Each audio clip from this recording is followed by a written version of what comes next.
for many of our normal means because this looks a bit like a quotient rule for derivatives. To undo something like this would be very difficult. But what we can do is use the skill that we already learned, partial fractions. If you remember, way back in algebra, I did show you how to do partial fractions, to split this up into two fractions. And I told you it will be useful in integration, and now it's useful in integration. The recognition here is you'll see a quadratic.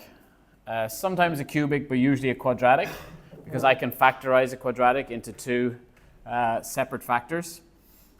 It's a bit like if you have 7 over 12, you can say, oh, well, 12 is 4 times 3, so I can probably make two fractions that add up to 7/12. Wait. Oh, yeah, change your chair. That one was going yesterday. That was breaking yesterday. Okay. Can you put it right beside the door, Z? So no one else will sit in it. Thanks. Okay, so it's this process, splitting up 12 into two of its factors, and then seeing can you get two fractions that add up then to 7/12. Could you do that? What would it be? What was it? X minus. Yeah. So 1/4, 1/3 do add up to 7/12, isn't it? Now, how we get that process? That one you can kind of logic out or set up some sort of equation. We're just going to do the same. We're going to set up an equation here. We're going to factorize the denominator. So you can do that as a sidebar if you want. Oh, what's 2x squared minus x minus 1? Factorize. 2x plus 1, x minus 1. We have 1 and 1. I need this one to be minus and this one to be plus, don't I? Okay, so this can be rewritten now as 2x plus 1 and x minus 1 in our denominator, separate fractions, for the same reason as this.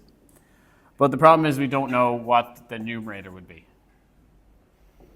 And now we must find that numerator. So we can continue on kind of as a rough work path before we go to integrate. So this is a skill to help integrate when there's a linear over a quadratic like this. So we know that a over 2x plus 1 plus b over x minus 1 is the same as 7x minus 1 over 2x squared minus x minus 1. We know that they are equivalent because we're going to make them equivalent if we get the right things for a and b. Same as if... There's so many maths questions. Yeah. So we should be really good at it. What do we need to do? Well, yeah, if we had this denominator over here, the numerators should be equal as well. Well, we know if I have a common denominator, its common denominator would be 2x squared minus x minus 1. This multiplied by that. That would be its common denominator, which means I'd have to multiply a by this one, and I'd have to multiply b by this one in order to make them equivalent. And what we have is then only the numerators is something we have to solve. Does that make sense? So I just added these fractions together. Yeah. Common denominator. Now the numerators don't matter. We can just deal with the denominators don't matter. We can just deal with the numerators. So we have 7x minus 1 is equal to, just the numerators, ax minus a plus 2bx plus b. Any remember what the step was here then? Just do x and separate x. Yeah, exactly. So we could put it in, all the x's must equal each other. So 7x has to equal ax take away 2b. So that means 7 has to equal a plus 2b. That's the equation formed from just the x's. 7x, ax, 2bx. And now the numbers the constants must equal each other as well. Minus 1 must equal minus a plus b. And we have two little simultaneous equations which we can solve very quickly.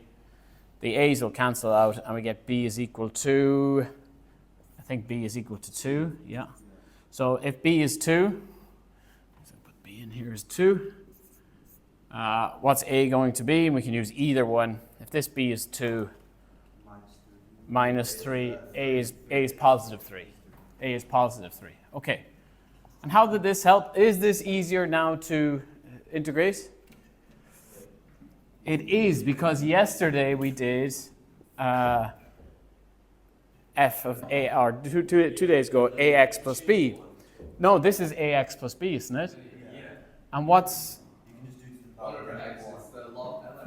Yeah, it's ln, yeah. So that's 1 over an x, yeah. So it's ln. ln 2x plus 1.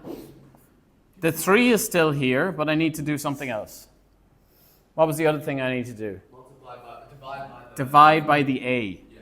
So it's 3 over 2. I divide by the a. So this is f of ax plus b.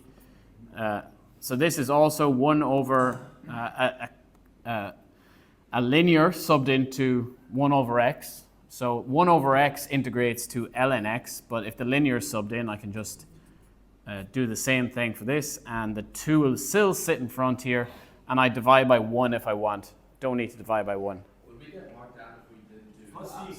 C, yes. Um, Absolute value brackets. Wait, it has to be absolute. Probably you might lose a point, yeah. Yeah. Wait, why does it have to be absolute? Because the log can't be negative. You can't get a negative log. It's like a negative answer to a power equation. And that's it. So the integration itself, pretty straightforward.